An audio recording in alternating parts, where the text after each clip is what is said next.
tenemos un invitado especial que no se parece casi nada a mí en lo físico.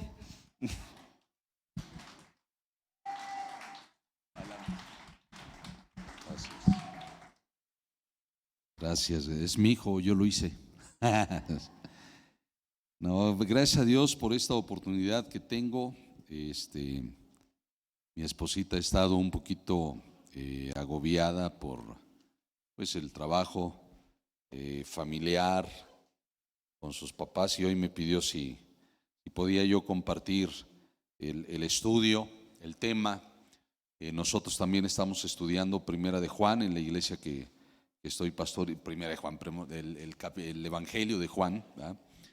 Entonces, pues bueno, es bueno poder compartir algo, compartir lo que más o menos van viendo. Vamos a abrir nuestras Biblias en Juan capítulo 1, versículo 27. Este es el pasaje que hoy vamos a compartir, Juan capítulo 1, versículo 27. Bueno, se ha estado estudiando versículo por versículo, ¿eh? Nosotros lo hacemos en nuestras células. Es un trabajo celular compartir el Evangelio de Juan, porque tenemos la idea a través del Evangelio de evangelizar, enseñando esto. Juan capítulo 1, versículo 27 dice: Él es el que viniendo después de mí es antes de mí, del cual yo no soy digno de desatar la correa del calzado. El que viene después de mí es la frase que usa el apóstol Juan para describir, Juan el Bautista para describir al Señor Jesucristo. Esto que habla Juan de el que viene después de mí, lo recalca 3 veces en el capítulo 1. El apóstol Juan tiene interés de que esto quede muy marcado. Lo vemos en el versículo 15, Juan 1:15 dice: Juan dio testimonio de él y clamó diciendo: Este es de quien yo decía, el que viene después de mí es antes de mí, porque era primero que yo. Es la primera vez que lo dice. Lo repite en el versículo 27, ya lo leímos, es la segunda vez, y repite la tercera vez en el versículo 30. Este es aquel de quien yo dije: después de mí viene un varón, el cual es antes de mí, porque era primero que yo. Entonces le interesa bastante al apóstol Juan recalcar esto, el que viene después de mí. La razón es que el apóstol Juan, en los tiempos del apóstol Juan, los seguidores del Bautista eran muchos. Hasta el día de hoy, me parece que mi esposa lo mencionó, hasta el día de hoy Juan el Bautista tiene seguidores en una parte de Medio Oriente. Todavía hay una secta que le rinde culto a Juan el Bautista, y parte de lo que ellos dicen es que Jesús traicionó al Bautista, porque él era el que traía el cambio, ¿no? Ahora, si eso acontece el día de hoy, imagínense cómo estaba en tiempos cuando el apóstol Juan escribe el Evangelio. Muchas cosas estaban tratando de conmover a la iglesia. Una de ellas, el judaísmo, es lo que siempre ha atacado la iglesia. No es lo mismo el judaísmo que el cristianismo, no es lo mismo. Eso queda claro desde el principio de la historia, pero el judaísmo se sigue invadiendo, sobre todo por la falta de doctrina en las iglesias.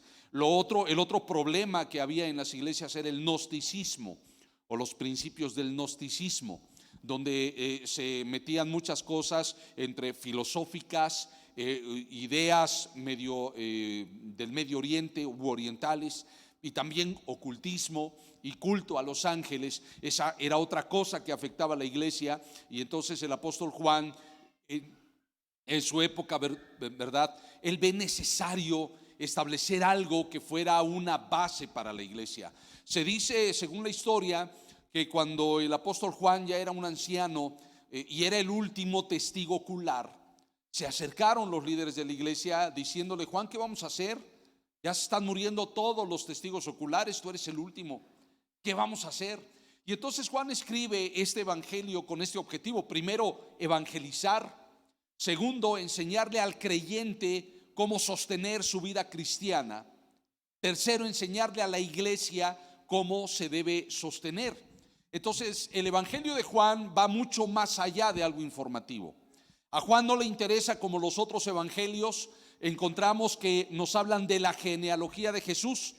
A Juan no le interesa eso, porque eso no es necesario para la salvación del alma ni para la edificación espiritual. Los evangelios sinópticos nos hablan de que Jesús es descendiente de fulano, todo asunto que tiene que ver con la genealogía de los judíos. A Juan no le importa porque no es necesario.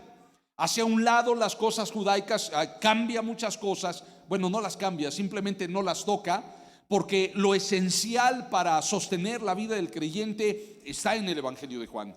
Lo esencial para sostener nuestra vida está en el evangelio de Juan.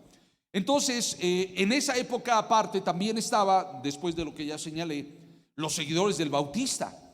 Tenía muchos seguidores. Él había hecho una conmoción nacional. La gente iba a verlo al desierto. Era tan poderoso lo que el Bautista estaba haciendo que Juan se ve en la necesidad, desde el capítulo 1, de recalcar que el Bautista no era el Mesías. Por eso son las indicaciones que vemos en el capítulo 1, ¿no? Confesó y no negó: yo no soy el Cristo. O sea, Juan, el apóstol, hace énfasis en lo que el Bautista había dicho para quitarle la idea a la gente de que había alguna esperanza tal vez de que el Bautista era el efectivo. No, no lo era. El Bautista simplemente era una luz en el camino, alguien que fue enviado para preparar el camino al Señor Jesucristo. La vida asceta del Bautista fue impresionante al principio de la historia, porque era un hombre de oración, de ayuno, cosas que la gente en un momento dado pudieran admirar, mientras que el Señor Jesucristo no lo era. O sea, él ayunó 40 días, es un ayuno personal, se sabe posteriormente, no lo sabe la gente, pero el Señor Jesús hace milagros y señales, pero no tenía la vida asceta que llevaba el Bautista, y muchas veces eso era un poco de confusión para la gente, ¿no? ¿Cómo es posible que él no hace esto? ¿Cómo es posible que el Señor Jesús no vive como el Bautista? Y el Señor Jesús en una de las parábolas dice: pues nadie los tiene a gusto, ¿no? O sea, ustedes, vino Juan el Bautista, no come ni bebe, dicen tiene demonio. Vengo yo, como y bebo, y dicen es un borracho, es fiestero, ¿no? No están a gusto con nada. Y es que al hombre no se le tiene a gusto, ¿verdad? A nadie le vamos a dar gusto. Lo vivimos en las familias, ¿verdad? A nadie le damos gusto. Entonces el punto es que tenemos que aprender, a agradar a Dios. Pero lo que Juan el apóstol quería resaltar en toda esta enseñanza era la importancia de Jesús versus la importancia que tenía el Bautista en esa época. La gente creía, o algunos pensaban, que el Bautista era el Mesías. Por eso lo que escribe Juan el apóstol era recalcando esto. Jesús declara: yo no soy el Mesías, ¿no? Viene uno después de mí. Y esta es la importancia que tiene en los parámetros que marca el Bautista. Ahora bien, vea el versículo 25 de Juan capítulo 1. Aquí nada más estamos haciendo un tipo de introducción, pero Juan 1:25 dice: y preguntándole le dijeron: ¿por qué pues bautizas si tú no eres el Cristo, ni Elías, ni el profeta? Entonces este asunto de bautizar era el meollo del asunto. Ven la conmoción nacional que hace el Bautista. La gente lo va a buscar al desierto, multitudes lo seguían al desierto, la gente se bautizaba con las enseñanzas del Bautista, y entonces esto llama la atención de los fariseos, porque estaba haciendo una conmoción nacional. Entonces mandan gente a preguntarle al Bautista: ¿eres el Mesías? No. ¿Eres Elías? No. ¿Eres el profeta que ha de venir? Tampoco. Entonces, ¿quién eres? Si tú no eres ni el Mesías, ni Elías, ni el profeta que ha de venir, ¿quién eres? ¿Por qué bautizas? Porque no crea que el bautismo fue idea de Juan el Bautista. Los judíos estaban relacionados con las formas de bautismo. Entonces la gente comúnmente se bautizaba porque se identificaba con la doctrina de algún rabino. Eso pasaba en tiempos de Juan el Bautista. El bautismo no es exclusividad del Bautista. Era común entre los judíos, sobre todo para añadir, implicar adepción. O sea, acepto lo que este rabino me está enseñando, acepto lo que este maestro me está enseñando. Pero lo que hace el Bautista es que era masivo. Y eso es lo que llama la atención de los fariseos. La gente lo sigue, entonces algo está pasando aquí. ¿Qué es lo que pasa? Y por eso vienen con el Bautista. Y el Bautista, el apóstol Juan hace mucho énfasis, donde el Bautista declara: yo no soy el Mesías, yo no soy Elías. El Bautista vino en el espíritu de Elías, pero no era Elías. Las profecías dicen que Elías vendrá, y eso lo vemos en Apocalipsis. Entonces Juan el Bautista dice: yo no soy Elías y tampoco soy el profeta.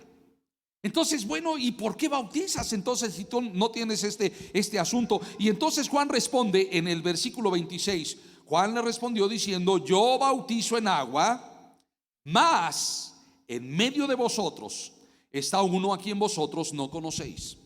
Yo los bautizo en agua, pero el agua no es nada, es algo simbólico. Juan el Bautista está haciendo énfasis en otro bautismo, está haciendo énfasis en algo mejor. Como que el Bautista estaría diciendo: no es para tanto, esto es agua, nada más, esto no hace cambios. Claro que la predicación del Bautista era poderosa, y la gente, cuando se bautizaba, algo poderoso sucedía, había cambio de vida, pero no era por el agua. Juan el Bautista por eso lo señala: esto es agua. Hay un bautismo mejor, hay un bautismo superior. Y entonces es aquí donde él dice: viene uno después de mí que era antes que yo.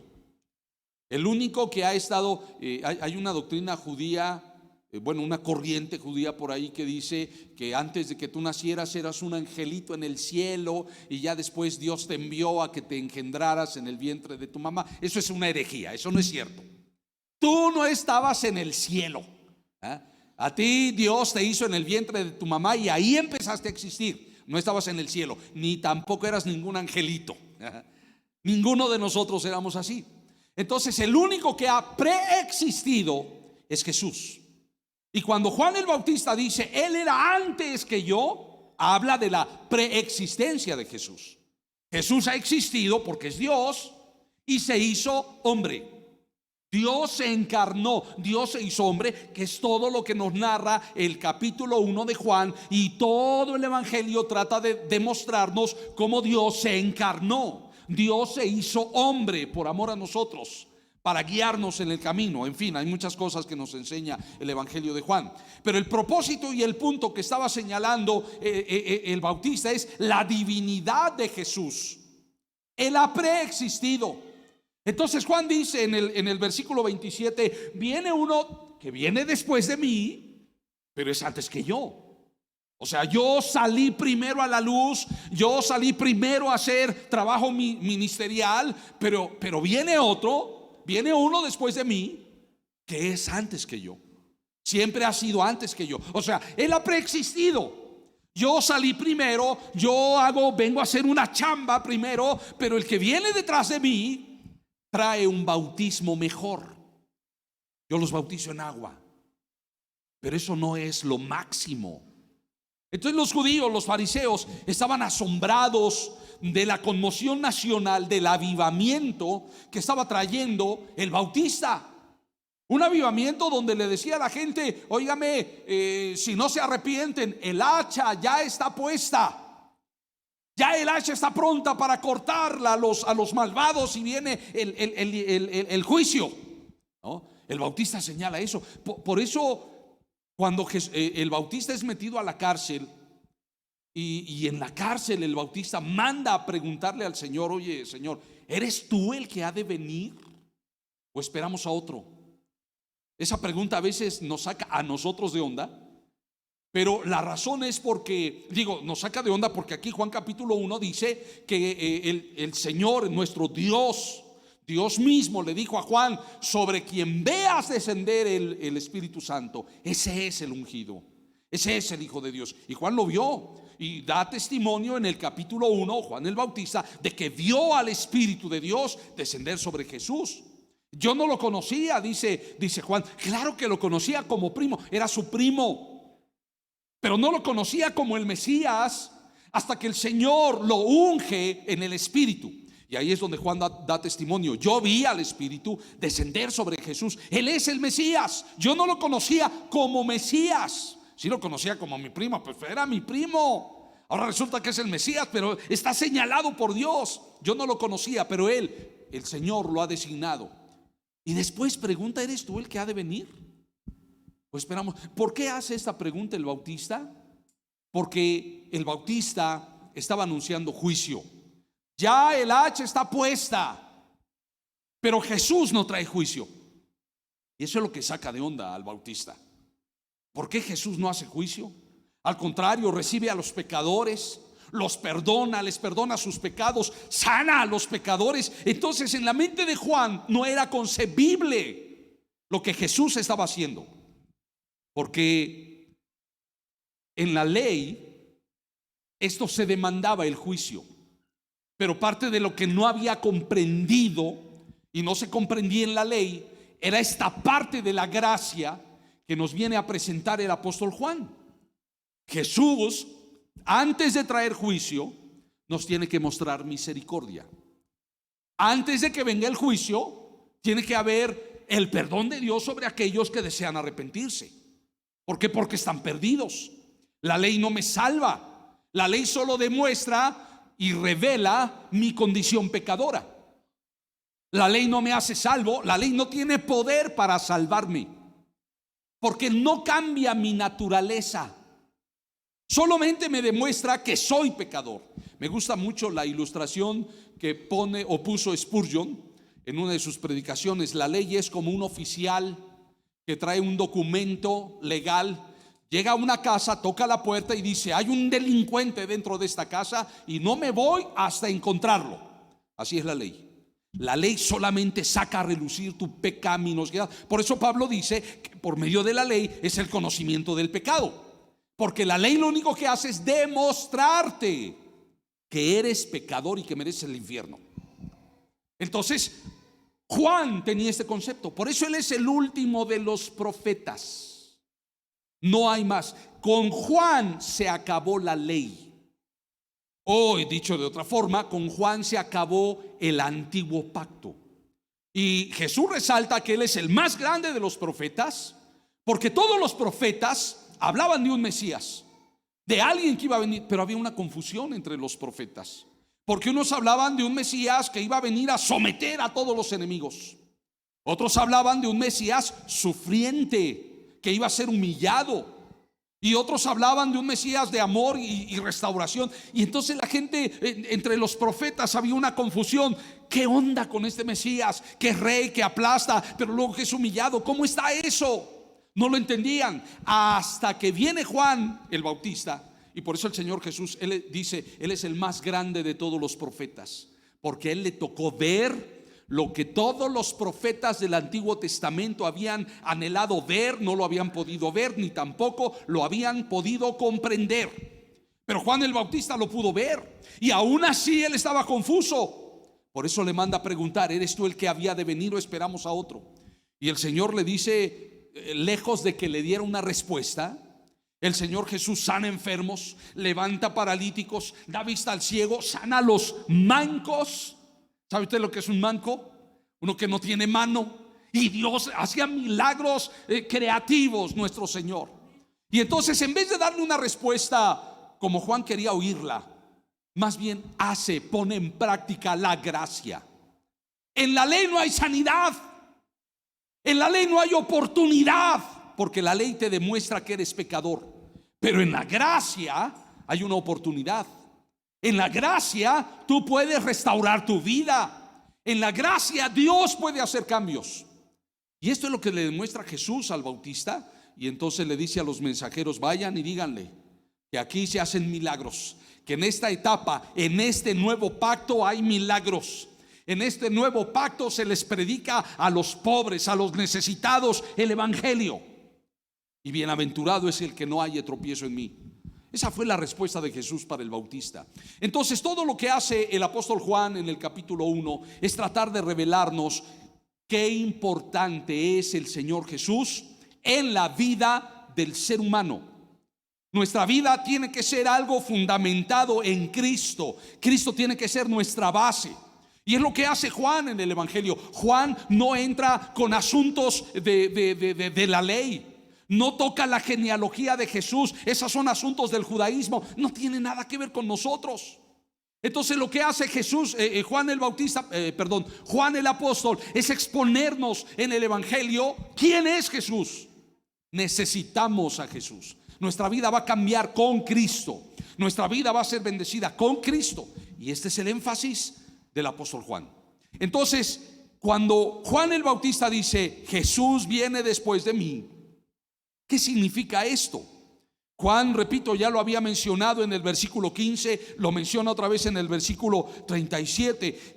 Lo que Juan quería señalar es que con su prédica él anunciaba la presencia del pecado, y con su prédica y su acto bautismal anunciaba a la gente que necesitaba un arrepentimiento.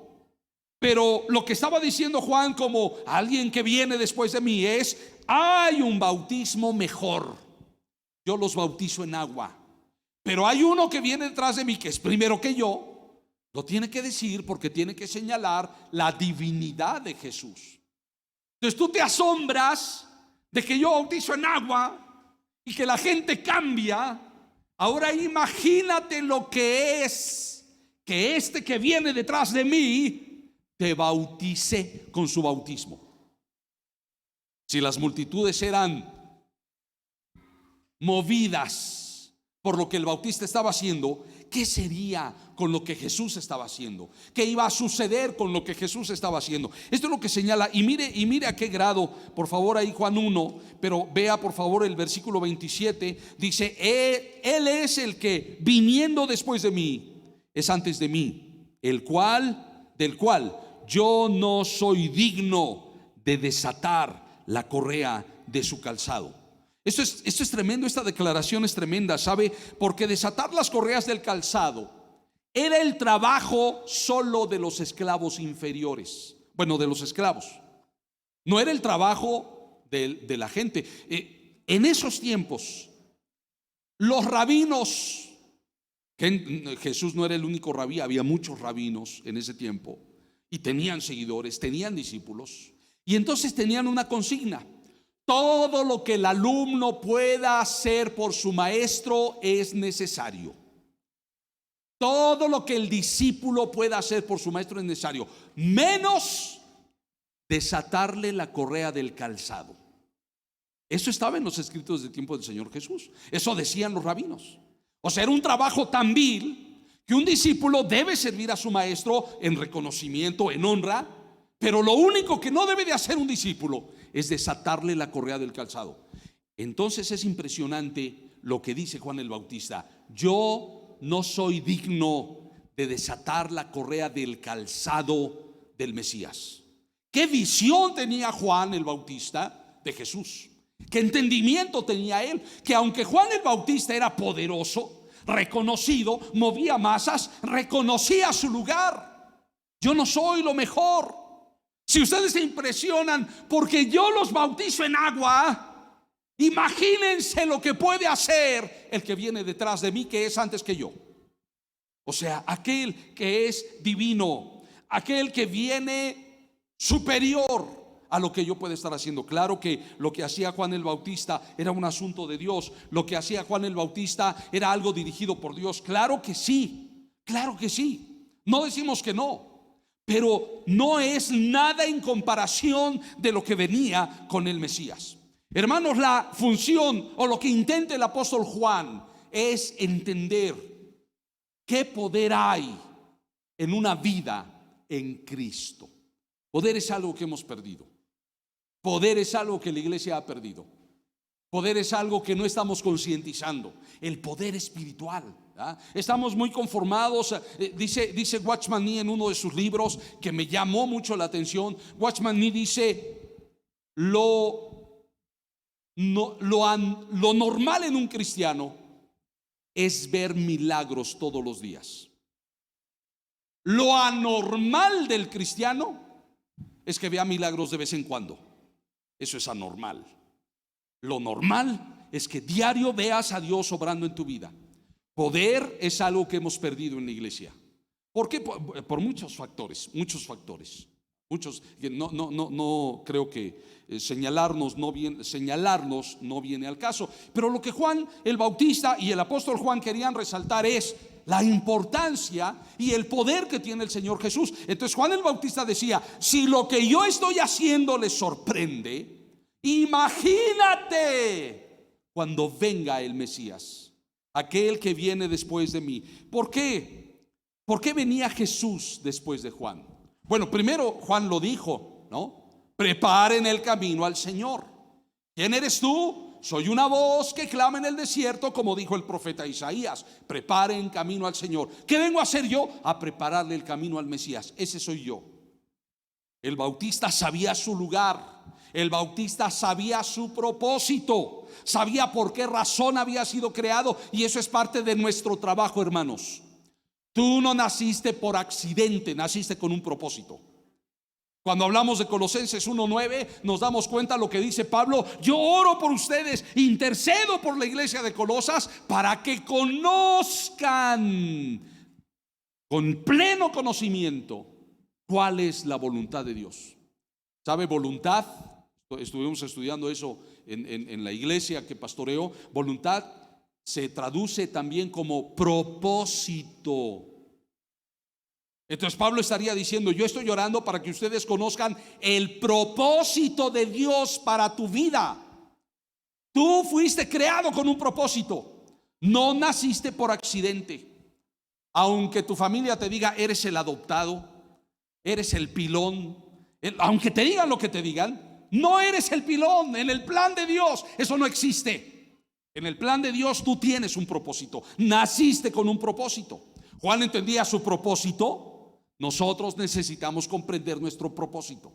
Es parte de nuestras funciones. No lo encontramos sin Cristo, lo encontramos en Cristo. Entonces Jesús viene después de Juan. ¿Pero por qué razón? Primera, porque Juan venía a prepararle el camino. Pero en segundo lugar, porque en la Biblia lo que es mejor viene después. Siempre se presenta esto en la Biblia. El vino nuevo, dice, es mejor que lo que ya se dio, ¿no? Lo que viene después es mejor. Dice la Escritura que nosotros tenemos las primicias del Espíritu, los primeros frutos. Eso no es todo. Entonces, sí, cuando leemos la iglesia que está en Hechos, vemos una iglesia poderosa porque tiene las primicias del Espíritu. Debemos con esto asimilar que esto es una parte inferior de las glorias venideras para el creyente. Entonces deberíamos de anhelar el cielo, saber que esto es lo primero, ¿no? Pero a veces hasta el diablo nos ha pintado el cielo como algo muy aburrido, porque aquí en la tierra vivimos muy aburridos como cristianos. Y no estoy hablando de que la onda de ahorita, no, tú eres un cristiano alivianado, ve a fiestas, emborráchate, baila, porque todo. No estoy hablando de eso. Estoy hablando de que si la iglesia camináramos en el poder que tenía la iglesia de Hechos, para nada seríamos aburridos, porque estaríamos viviendo en lo sobrenatural, viendo el poder de Dios moviéndose. Pero repito, es algo que hemos perdido y es algo que tenemos que recuperar. Entonces lo mejor viene después. La razón por la cual el Bautista venía primero era porque eso es para enseñarte lo mejor que viene. Vea lo que dice Mateo capítulo 3 versículo 11. Mateo capítulo 3 verso 11. Dice la Escritura: yo a la verdad os bautizo en agua para arrepentimiento, pero el que viene tras mí, cuyo calzado yo no soy digno de llevar, es más poderoso que yo. Entonces fíjese, si te impresiona lo que estoy haciendo, le estaría diciendo a los fariseos: lo que viene después es mejor. Lo que va a hacer Jesús es mejor. A continuación dice el versículo 11: Él os bautizará con el Espíritu Santo y con fuego. Yo los estoy bautizando en agua, pero lo que va a hacer el Mesías es bautizarlos o sumergirlos en el Espíritu. ¿Y eso qué? ¿Y eso qué? Pablo lo señala muy interesantemente cuando dice en Efesios: no te emborraches con vino, más bien sé lleno del Espíritu. ¿Por qué hace ese comparativo el apóstol Juan? Porque una persona borracha cambia su personalidad, ¿a poco no? ¿Usted ha vivido, ha visto borrachos, o usted fue un borracho? ¿Qué hace el alcohol en su vida? Cambia su personalidad. Y hay personas que son muy tranquilitas y borrachos son agresivos. Pero por lo general, los borrachos son divertidos. Tu personalidad cambia. No con esto estoy diciendo, de lo que dice Pablo, no te emborraches con vino, no se emocione, no diga, no, pues ahorita ya vi que me voy a comprar mi six pack. No te emborraches, pero sé controlado por el Espíritu. ¿Por qué necesito esto del Espíritu? Porque es el único que cambia vidas. La diferencia que tenemos en el cristianismo y que no lo aporta el judaísmo es que en Cristo Él te puede llenar de su Espíritu. Él puede derramar su Espíritu sobre tu vida, y el Espíritu de Dios viniendo sobre tu vida provoca cambios. El Espíritu de Dios que viene sobre ti transforma tu ser, tu personalidad. Eso es lo que hace el Espíritu Santo. Si hablamos de temperamentos, naciste con un temperamento, y todos los temperamentos tienen virtudes y defectos. Y sabe, cuando hablamos de temperamentos, de repente la gente alude a sus defectos como, pues es mi temperamento. Bueno, ese defecto es consecuencia del pecado. No te emociones, ¿no? Eso debería cambiar. Si estás lleno del Espíritu, tu personalidad debería cambiar. Y aunque tienes un temperamento, este temperamento tenemos dos elementos. Uno, controlado debería ser por el Espíritu. Y número dos, a medida que te vas metiendo con Dios, tu temperamento debería de ser transformado por el Espíritu. Esa es la plenitud, a tal forma que nuestra meta es ser como dice el Señor Jesús que Él es. Es lo que Pablo dice, esa es nuestra meta, llegar a la estatura del varón perfecto. Pero a veces, hermanos, estamos muy condescendientes con lo que el mundo nos aporta, con lo que nuestra imposibilidad nos aporta, ¿no? Juan le interesaba que supiéramos: la vida cristiana no se sostiene sin el Espíritu. Por eso Juan, el evangelista, el apóstol, en su evangelio nos habla mucho de la obra del Espíritu en el evangelio. En el evangelio de Juan encontramos cómo el Espíritu transforma tu vida, cómo el Espíritu te hace nacer de nuevo. Existen pláticas y milagros que presenta Juan en su evangelio que no existen en los otros evangelios. No existen, o bueno, no los ponen. Sí existieron, pero no se ponen. Hizo muchas cosas, pero Juan escribió para que creamos. Juan escribió para que entendamos la obra de Dios manifestándose en nosotros. Entonces, lo que viene es mejor. En Marcos capítulo 1 versículo 7. Y predicaba diciendo: viene tras mí el que es más poderoso que yo, a quien no soy digno de desatar encorvado la correa de su calzado. Amén. Entonces, esto es, viene uno que es más poderoso que yo. Esto es lo que el apóstol Juan quería resaltar. Si te impresiona lo que hizo el Bautista, si fue poderoso lo que hizo el Bautista, tienes que entender que en Cristo hay algo mucho más superior. ¿Por qué? Porque lo que el Mesías hace, lo que Cristo hace, es con el Espíritu. Lo que Juan hacía era un asunto del agua. La predicación de Juan movía las conciencias, sacudía los corazones y decía: vengan a bautizarse. La gente se bautizaba reconociendo su pecado. Ese era el poder que había en la predicación del Bautista. No hizo milagros, no hizo señales, pero la predicación del Bautista sacudía la conciencia de la gente, le demostraba su pecaminosidad, porque él era un hombre metido en profundidad con Dios, era un hombre de oración.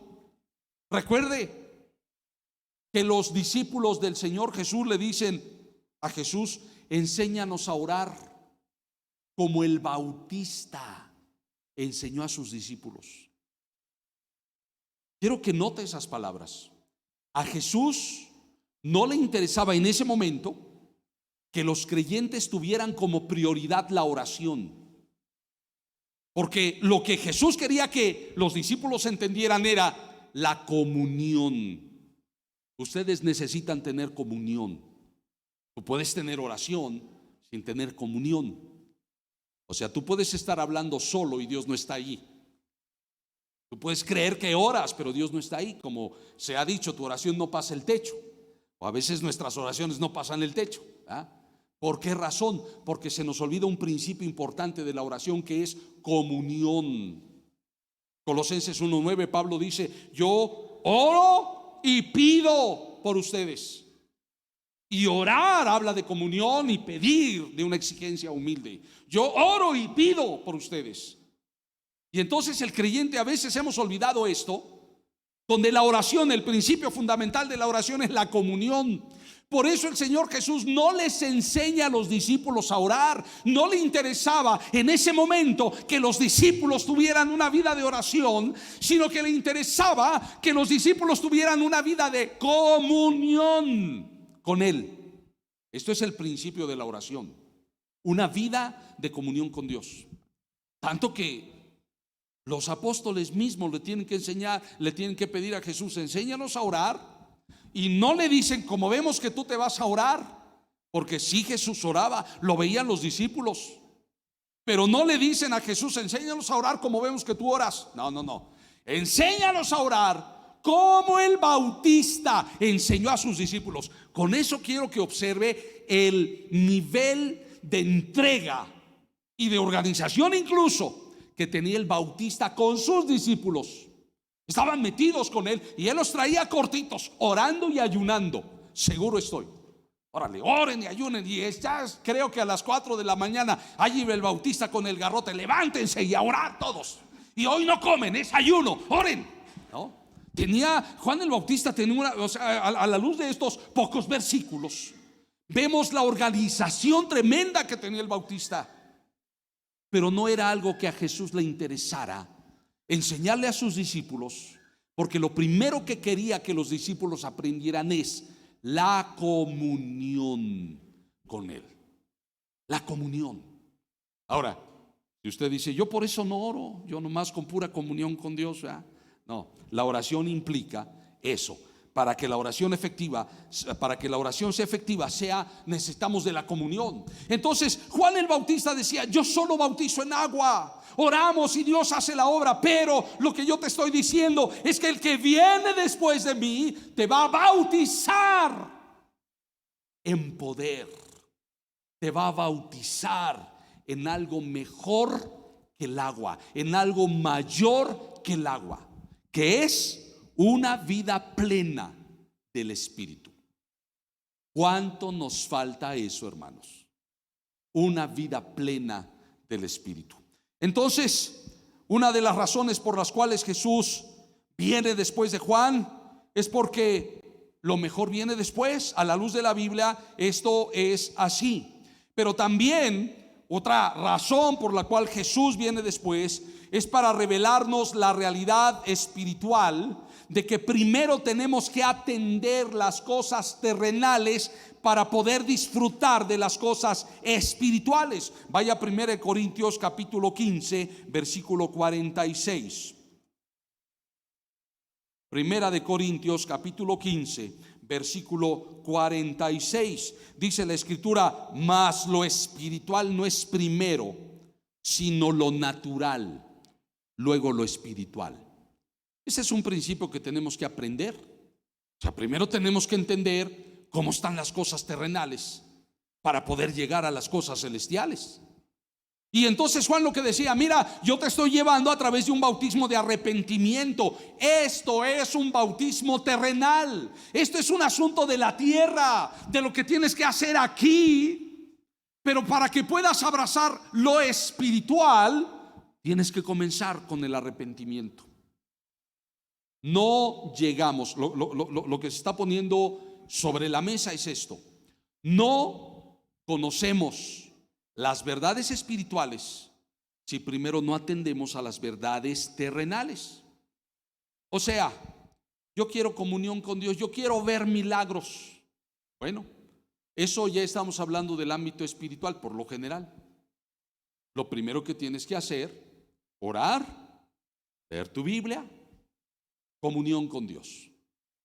Pagar el precio del tiempo. Necesito invertir tiempo. Nada se consigue sin invertir tiempo. Yo no conozco a nadie, bueno sí, que se pare en un trabajo y le paguen por no hacer nada. Oh, qué padre, nomás llego a cobrar. No existe eso. Bueno, en algunos privilegiados, corruptos sí. Pero no funciona así. Si tú no trabajas, no hay recursos, no hay dinero, ¿verdad? O sea, tú trabajas y entonces hay pago. Tienes que invertir tiempo. Yo no conozco a nadie que diga, quiero aprender inglés, y nada más por desearlo, ¡pum!, ya sabe inglés. No. Si no está estudiando y macheteándole, no va a aprender inglés, ¿ah? Por muchas ganas que tenga. Es que yo tengo muchas ganas, sí, pero eso no sirve, ¿no? Es un paso, es un principio, pero si no inviertes tiempo, no lo consigues. Entonces, las cosas invierten con tiempo. Eso es en lo terrenal. En lo terrenal tenemos que hacer algunas cosas en lo terrenal para desatar lo espiritual. Entonces lo que Juan el Bautista estaba haciendo es, necesitan ustedes arrepentimiento para que entonces lo espiritual pueda venir a sus vidas.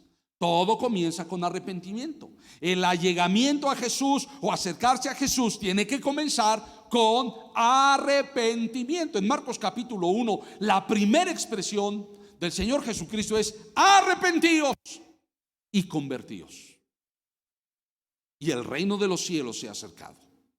Entonces, lo terrenal me lleva a lo espiritual. Y en este caso, lo que Juan estaba diciendo es: mi bautismo es algo terrenal, es con agua, pero el que viene detrás de mí, que es divino, por eso es antes que yo, es divino, Él los va a bautizar con el Espíritu Santo y fuego. Habla de poder espiritual. Más adelante el Señor Jesús en Hechos capítulo 1 versículo 8 le dice Jesús a los apóstoles: quédense en Jerusalén hasta que reciban la promesa. Yo enviaré el Espíritu Santo sobre ustedes y tendréis poder. Eso es lo que nos promete el Señor. El bautismo en agua no le daba poder al creyente. La gente que estaba oyendo creía, pero no había ningún poder ahí. El bautismo en agua no te daba ningún poder. Pero lo que Jesús viene a hacer con el creyente sí nos da poder. La pregunta es: ¿dónde está ese poder? ¿Dónde tenemos ese poder? Ya somos salvos, levantamos manos y gloria a Dios, pero la pregunta es: ¿dónde está nuestro poder? Y no crea que yo me aparto, me incluyo, porque yo no le puedo decir yo soy muy poderoso, ¿no? Yo no le puedo decir yo camino en los 7 poderes y en los 7 niveles de no sé qué. No le puedo decir eso. Le puedo decir que hay un principio que no hemos alcanzado y que hemos perdido y que tenemos que alcanzar, y que uno de los factores que yo me doy cuenta que nos afecta es la falta de invertir tiempo en los asuntos del reino. Tiempo en oración, tiempo en estudio y meditación bíblica. Tiempo, eso lo hacemos en la tierra para que después Dios haga todo lo demás. Sembrar su dinero en diezmos y ofrendas, eso es algo terrenal. Eso es algo terrenal que le va a abrir en el ámbito espiritual. Pero ¿cuánto nos falta en estos asuntos? Entonces, el propósito de que el Mesías viniera después era demostrar que viene lo mejor. Siempre después, en los asuntos de Dios, en el reino de Dios, siempre lo mejor viene después. Lo que tenemos ahorita puede ser glorioso, lo que tenemos ahorita puede ser hermoso, pero lo que viene después siempre es mucho mejor. Esta era una de las razones por las cuales el Mesías venía. Y otra cosa por la cual Jesús venía después, vaya a Juan capítulo 1 versículo 31. Veamos otra cosa que se nos revela en Juan capítulo 1 verso 31. Se nos dice lo siguiente: y yo no le conocía. mas para que fuese manifestado a Israel, por eso vine yo bautizando en agua. Yo no le conocía, pero él ha venido manifestado a través de todas estas actividades con un propósito principal, primordial, que es salvarte.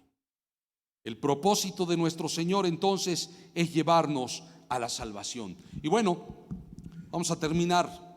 ¿Cuáles son los resultados de que Jesús venga después de Juan? ¿Cuáles son los resultados? Aquí te...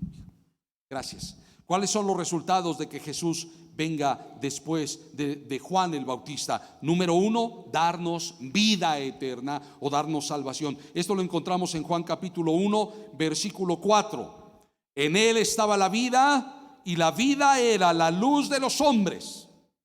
¿A qué vino el Señor? A darnos vida eterna. Juan solamente daba testimonio de él. Vea lo que dice el versículo 7 de Juan 1. Este vino por testimonio, para que diese testimonio de la luz, para que todos creyesen por él. La función del Bautista era hacer aceptable a la mente de la gente quién era Jesús. Y por eso decía: si lo que yo hice te sorprende, lo que va a hacer el Mesías te va a dejar con la boca abierta. Porque es superior lo que él puede hacer. Es superior, mucho más fuerte. El versículo 10 también nos damos cuenta de algo muy importante. Verso 10: en el mundo estaba y el mundo por él fue hecho, pero el mundo no le conoció. Entonces, como el mundo no conoció al Mesías, aunque él está presente, era necesario entender que el Bautista venía a hacer claro la necesidad de un Mesías. Esa era parte de sus funciones. Así que viene el resultado, es primero que el Mesías nos dé vida. Necesitábamos comprender esto. Segundo, el resultado de la venida del Mesías después de Juan es la realidad del otro bautismo. Uno es el bautismo en agua, otro es el bautismo en poder. Lucas capítulo 3 versículo 16. Respondió Juan diciendo a todos: yo a la verdad os bautizo en agua, pero viene uno más poderoso que yo, de quien no soy digno de desatar la correa de su calzado. Él os bautizará en Espíritu Santo y fuego. Entonces venía una realidad superior. Hay un bautismo espiritual. Uno es el bautismo en agua, otro es el bautismo espiritual. Esos son resultados: darnos vida, darnos salvación y la realidad de la presencia del Espíritu de Dios en nosotros. Juan, repito, nos revela mucho del Espíritu Santo. La iglesia no se puede sostener sin la presencia del Espíritu Santo. El creyente no se puede sostener sin una relación y comunión con el Espíritu Santo. Todo esto se revela en Juan. Y todo esto tenemos nosotros que aprender y tenemos que entender. Entonces, el Mesías, el propósito de Juan el Bautista, el propósito de Juan el Apóstol es decirnos que Juan el Bautista bautizaba con un bautismo de arrepentimiento, pero eso era terrenal. Lo superior era, o lo mejor era, lo que venía después: un bautismo en el Espíritu Santo. Y esto es algo que nosotros, hermanos, tenemos que abrazar: la llenura del Espíritu de Dios. Póngase de pie, por favor. Voy a pedir si nos ayudan, me ayudan con la música.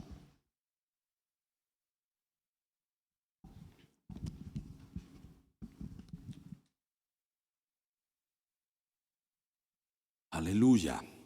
Cierre sus ojos. Busquemos al Señor. La vida con Dios necesita ser espiritual.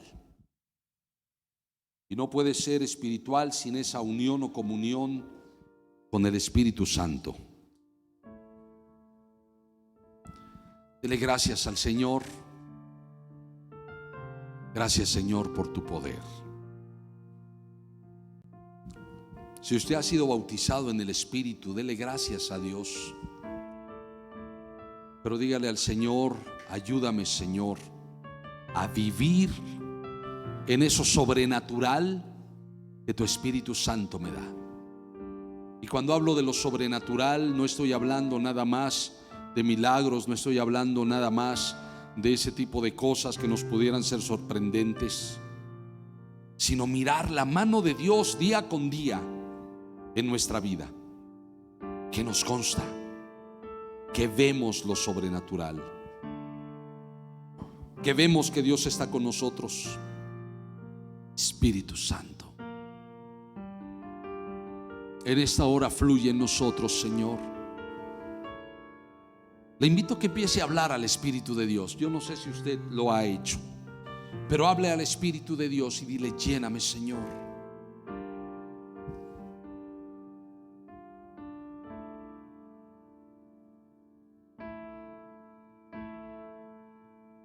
Aleluya. Dile: llena mi vida, Señor. Dile al Espíritu Santo: llena mi vida, Señor, lléname. Si quizá tú no has invertido tiempo suficiente, vamos a decirle al Señor: perdóname, Señor, y ayúdame a cambiar. Ayúdame a dar el tiempo que necesito para servirte.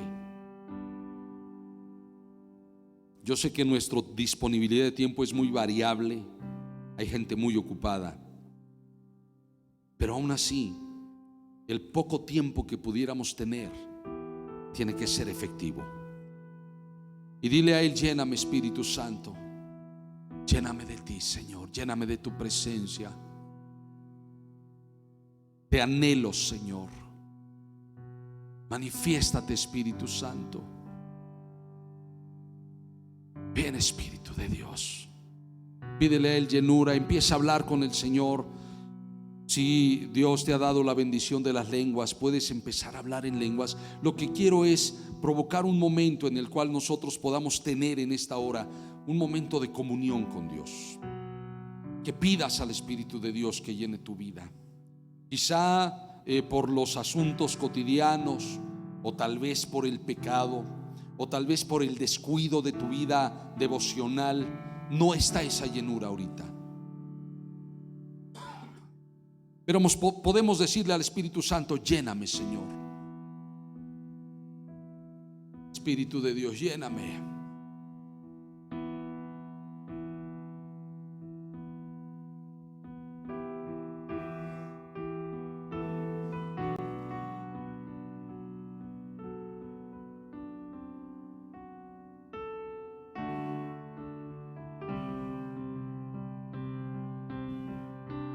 Aleluya.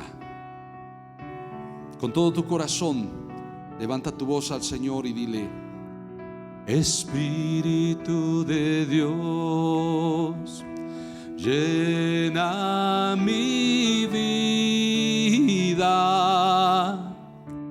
llena mi alma, llena mi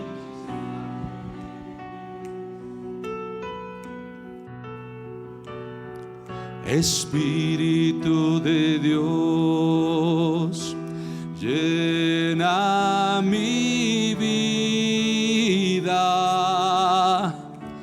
llena mi alma, llena mi ser.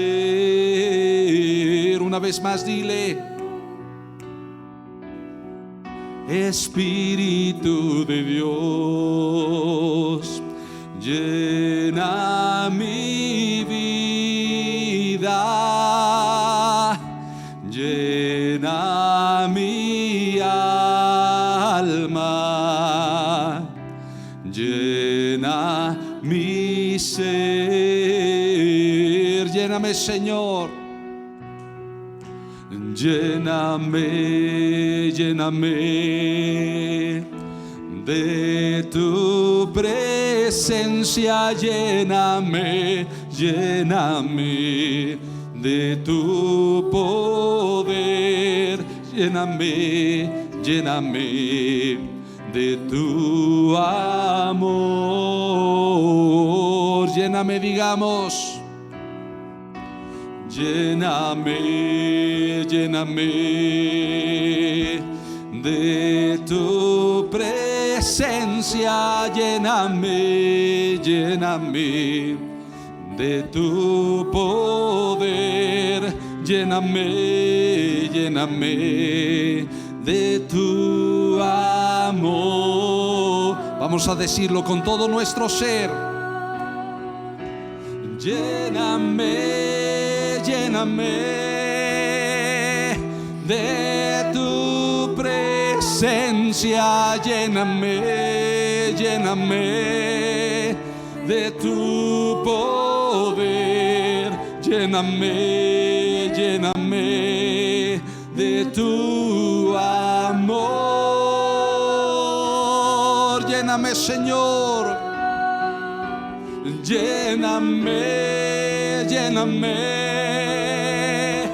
de tu presencia, lléname, lléname de tu poder, lléname, lléname de tu amor.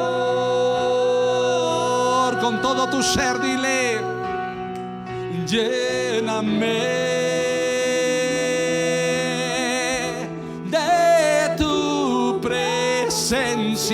lléname, lléname de tu poder, lléname, lléname de tu amor. Como una oración, dile: lléname, lléname de tu presencia, lléname de tu poder, lléname, lléname de tu amor. Levanta tus manos al Señor y dile a Él: quiero más de ti, Señor. Derrama de tu espíritu sobre mi vida. Oh Señor, en esta hora te invocamos, Espíritu Santo. Ven y llena nuestros corazones, llena nuestro corazón. Quita toda carga, Señor, toda aflicción, toda duda que el diablo ha sembrado en nuestra mente. Quita de nosotros toda carnalidad. Quita de nosotros todo pecado que está estorbando nuestra comunión contigo, Señor. Quita ideas, quita conceptos cerrados que estorban nuestra relación contigo. Y te anhelamos en esta hora, Espíritu Santo. Invocamos tu presencia. Oh, llénanos. Anhelamos más de ti, Señor. Que tu fuego venga sobre nosotros. Que tu gloria venga sobre nuestras vidas. Que hoy podamos empezar un año plenamente llenos del poder espiritual, llenos de tu presencia, llenos de tu gloria, exaltando y proclamándote. No nosotros, ni a nosotros sea la gloria, pero para ti, Señor. Tú a través de nosotros, tú en medio de nosotros. Fluye, Espíritu Santo. Quita la carne que estorba en nuestra comunión contigo. Y haznos crecer, Señor. Haznos crecer. Lléname, lléname de tu presencia. Lléname, lléname de tu poder. Lléname, lléname de tu amor. Dile a Él con todo tu corazón: lléname, lléname, sí, Señor, de tu presencia. Lléname, lléname de tu poder. Lléname, lléname de tu amor.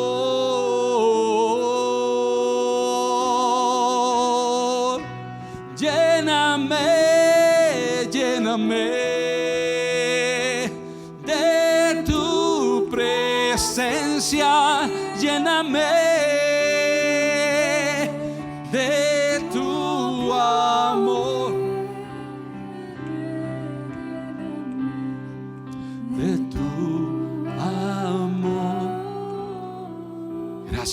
Jesús. Pon tu mano en tu corazón, en tu pecho, y dile al Señor: yo lo creo, Señor. Yo creo en una nueva llenura en mí. Aleluya. Yo creo en un fluir de tu espíritu en mí. Yo creo de tu presencia obrando a través de mí. Lo creo. Lo creo. Lo recibo también. Es tu promesa, es tu palabra. Tú eres el que me llena con tu espíritu. Tú eres el que me bautiza con tu espíritu. Aleluya. Yo lo recibo, Señor. Yo lo recibo, yo lo creo, yo lo tomo. Yo lo creo, Señor. Aleluya, aleluya. Tómate unos minutos más para estar en comunión con el Espíritu Santo. Dile: lléname, Señor, lléname. Quizá tú tienes que confesarle a Él cosas que te están estorbando. Quizá tú tienes que decirle a Él en este momento: perdóname por esto que estoy haciendo. Mas busco tu llenura, busco tu presencia fluyendo y obrando a través de mí.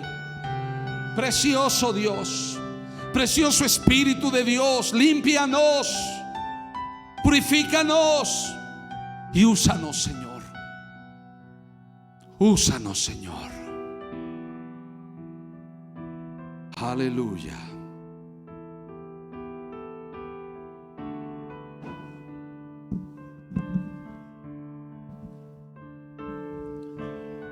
Gracias, amor.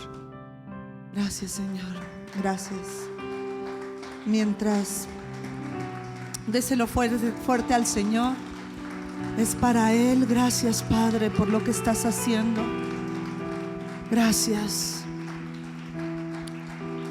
El Señor me mostraba mientras mi esposo estaba cantando que hay personas aquí que han anhelado ser usados por Dios. Hay un fuego dentro de ti que arde. Y este fuego ha estado desde hace tiempo. Un fuego por hacer la voluntad de Dios, por servirlo a Él, por conocerlo a Él. Y volví a ver esa agua que llegaba impetuosa sobre nosotros, que nos desnudaba, nos dejaba sin nada que esconder. Esa agua que llena, pero también restaura y también purifica y quita la contaminación. Podía haber personas que le decían: yo, Señor, mírame a mí, envíame a mí. Aquí estoy, Señor. Y oía de parte del Señor que le ha repartido ya dones y talentos. Veía grandes regalos que Dios ya te dio, y algunos de ellos están intactos, no se han usado. Sin embargo, el Señor dice: es tiempo de usar los dones y talentos, los regalos que yo te he dado, iglesia mía.